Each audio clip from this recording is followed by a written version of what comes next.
Hey gang, Mark Sweeney here, head dentist at Austin Dental Spa in beautiful Austin, Texas.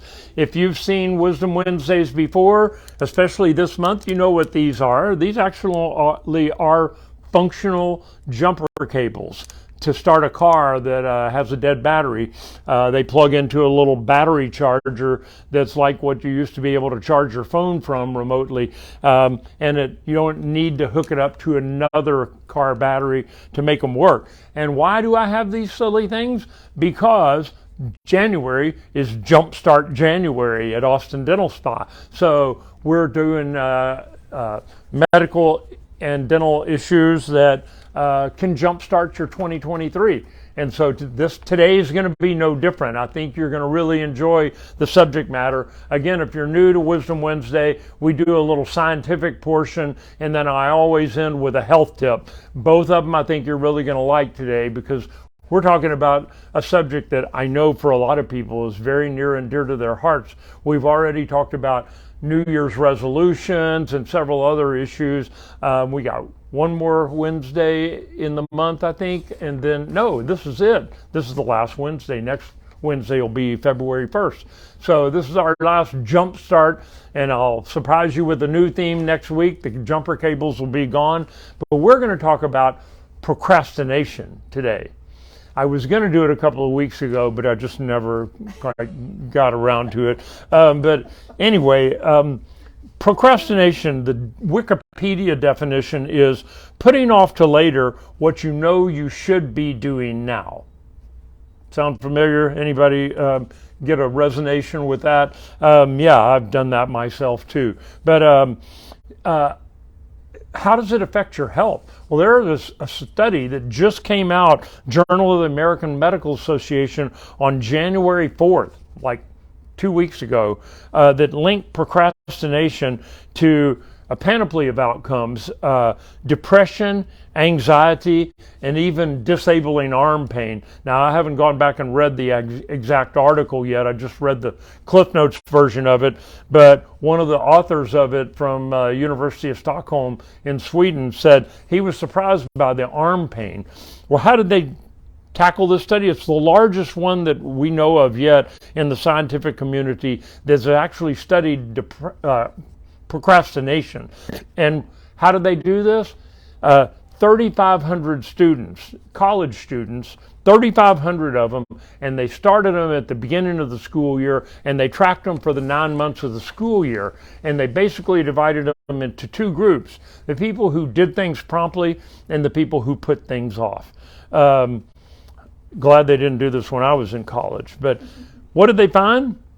On the average, they found that the students who procrastinated, who put things off until the last minute, generally were more stressed, more anxious, more depressed, and sleep deprived. They scored lower. Their GPAs were lower at the end of both semesters than the people who stayed up to date on things and got things done. No big surprise there. And they concluded there's a relationship between procrastination at one time point and having negative outcomes at a later time point, like failing an exam or oversleeping for a final because you stayed up all night the night before. So doing a little more studying, I found that there was research from back in 2021 linking procrastinating to bedtime depression. In a 2015 study way back 7-8 years ago that linked procrastinating to poor health. So in all, these researchers found that probably on average 20% of American adults would be classified as procrastinators. Is there help on the way? Is there something you can do about it? Well, I was going to tell you about it, but I'll put it off. No. Anyway, here's some things you can do if you're a procrastinator. It's really all up to you. But here's some helpful comments. Psychological treatment. There are therapists that are specialized in this area where they can help people get over their tendency to just not want to take action. So that's one. Mindfulness behaviors. Slow down, breathe, take things one step at a time. I know I've had to do that several times in my life where things just seemed overwhelming and I didn't even want to get started. And instead, by breaking it down into smaller pieces, I was able to take one step at a time, and you kind of build momentum. Self-forgiveness. Now, I'm not an expert on this in any way, but that it was listed as one of the things that you can do. It's been scientifically shown to help also, which I guess would tie into the therapy. Working on a buddy system, or what we used to call a buddy system back then. Now, I don't think that's the term everybody calls accountability partners now. If you're working out at the gyms, most gyms have that now where they'll hook you up with an accountability partner. You can do that with projects at home or losing weight. I've got two hygienists right now that are having a contest to see who can lose the most weight in a specified period of time. And they basically have become each other's accountability partners because they've got a competition going because they're both extremely competitive people. But they're being accountability partners for each other too, and sharing information about what did you eat yesterday and what did you eat. And they've each lost some weight. So it helps to have somebody that you have to answer to.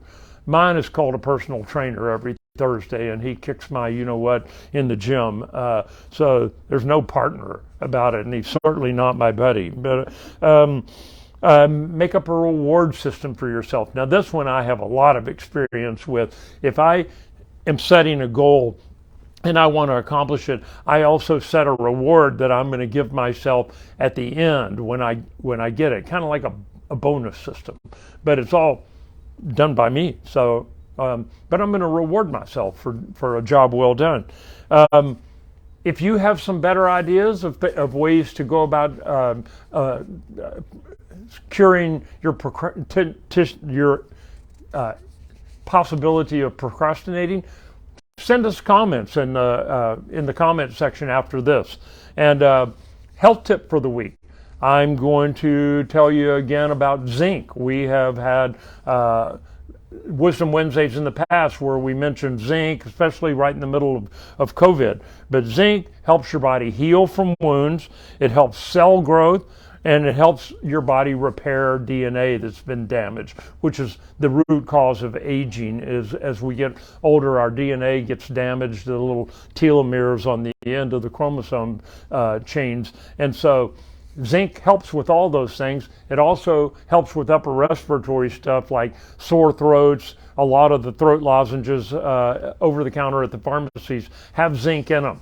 It doesn't hurt you, and it might help you. So if you do have a sore throat or any kind of upper respiratory issues, get the lozenges that have zinc, or the simple way to do it is just buy zinc supplements. They've got it in the right amount that you need. And they're little tablets. One a day might make a difference in your world. So that's my health tip. Next week, I'll be introducing a new motto or theme for the month. And so I'll see you in February. In the meantime, have a great week and don't procrastinate.